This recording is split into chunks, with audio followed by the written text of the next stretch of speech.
Let's shift our focus now to a remarkable journey of resilience and innovation in the wake of Hurricane Andrew, a disaster that profoundly shaped the life and career of James Evans. As he reflects on the devastation he witnessed, James reveals how those early experiences fostered his passion for protecting livelihoods through technology. My name is James Evans, and this is my story of empathy and understanding.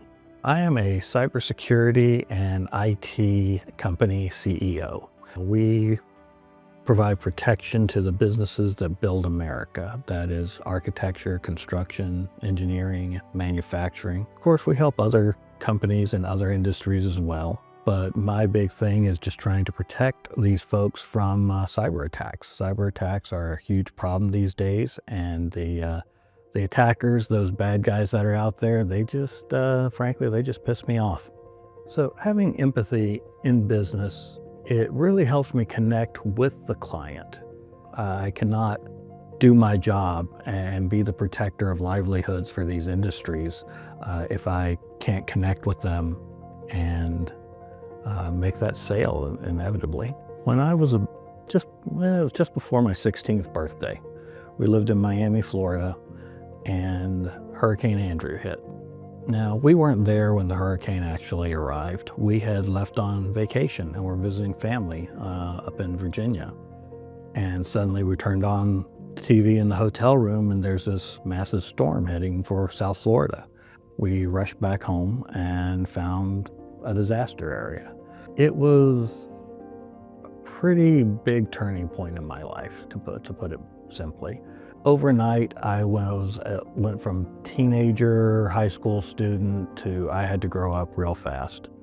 We didn't have electricity. We didn't have windows, doors, or most of our roof.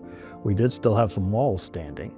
Our home happened to be a little older, and it was actually masonry construction. Newer homes that were all wooden construction were completely demolished. There were just piles of rubble where there used to be a two-story house. There's just nothing left standing. It was a shock to the system, to say the least.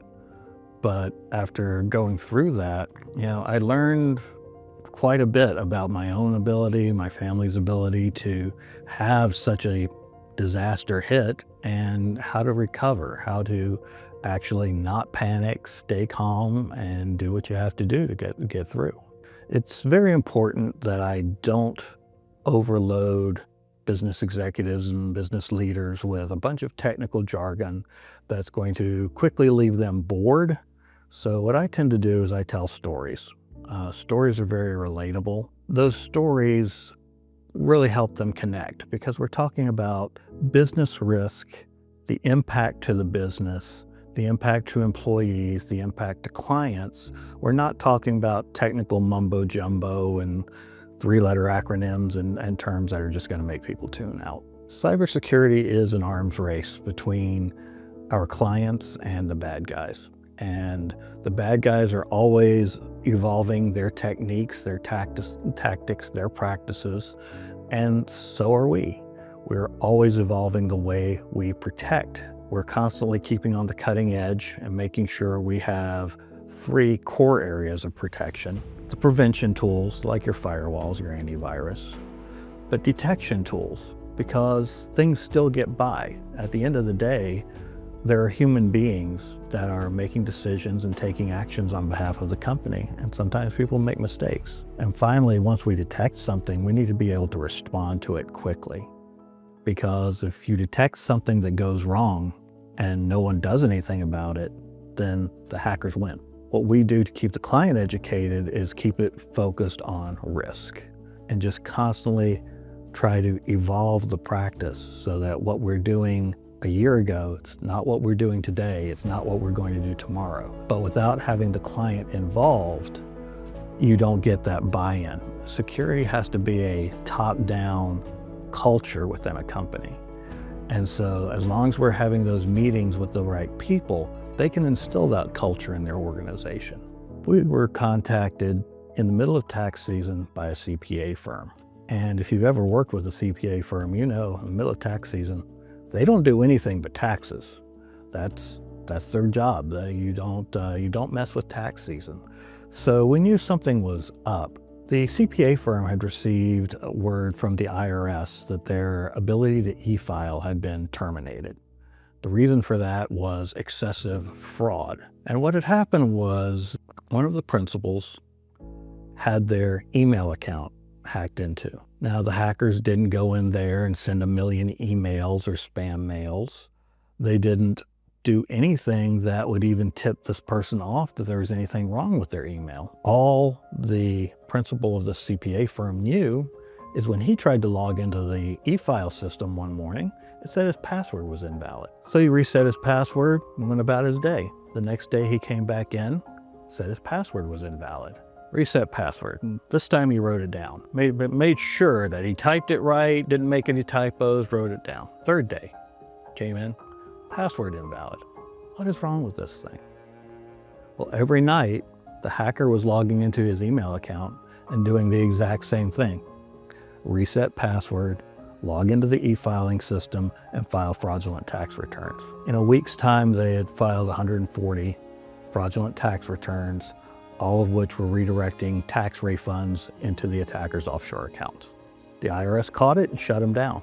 So now you had a CPA firm in the middle of tax season with no ability to file. Can you imagine what that would be like to have your company shut down during your peak business cycle? That's how I framed the story. And most business owners get it, because business owners almost exclusively, they all have CPAs. They all have someone assisting them with bookkeeping, with taxes. They can connect with that story. And while they might think to themselves, well, if it happened to me, I'd get a new CPA, then you have to dig a little bit deeper. What did that mean to that company's reputation? How many of that company's customers had to make that move and go find someone else to do their taxes?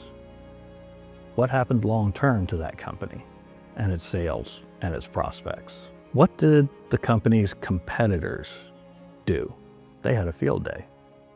So when you start looking at that kind of damage, you put it into that kind of perspective of business damage, now you've got the attention of another business owner. But if I started that story with the technical stuff, well, the principal of the CPA firm did not have multi-factor authentication turned on his email account. Good night, time to take a nap. Not interesting. Never Split the Difference has had a huge impact on me. One of the big takeaways I got from a particular chapter where he talked about how people are coming at the same issue from very different backgrounds and very different experiences. It can catch us off guard to the point that we can hear something they say and just think, hey, that's crazy, that's nuts. How can someone think that? But what Voss said was, don't go around thinking people are crazy. Understand them, empathize with them, learn where they're coming from, listen to them. Just a couple of weeks ago, we had a client with a business email compromise. It was a Friday night. Everyone's checked out, everybody's ready for the weekend. And I'm at home and I receive a call from one of my security engineers. And he's telling me that he just saw suspicious activity on a client's account, shut down the account, was calling me to let me know what was going on. The two of us investigated a little together to put together a full picture of what was going on. And we called the client and I explained what had happened and asked, did you receive any suspicious emails earlier today? He said, yeah, I did. And he told me the story of receiving an email from someone, I think her name was Leslie. And Leslie had sent him a strange email that when he tried to open it, prompted him to log into his email account. And he thought that was unusual, and he sent an email back to Leslie, hey, is this right? Is this legit? And he got an email back saying it was.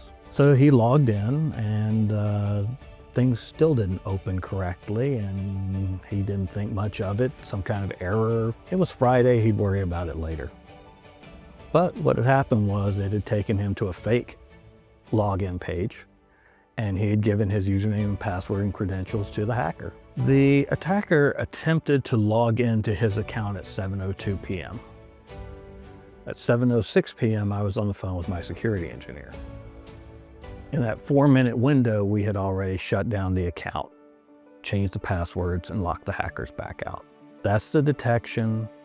That's response. Prevention didn't work that day, even though this particular CEO had had the training. So prevention did not prevent, but detection worked, response worked, and the CEO was happy and thanked us for being there on Friday night.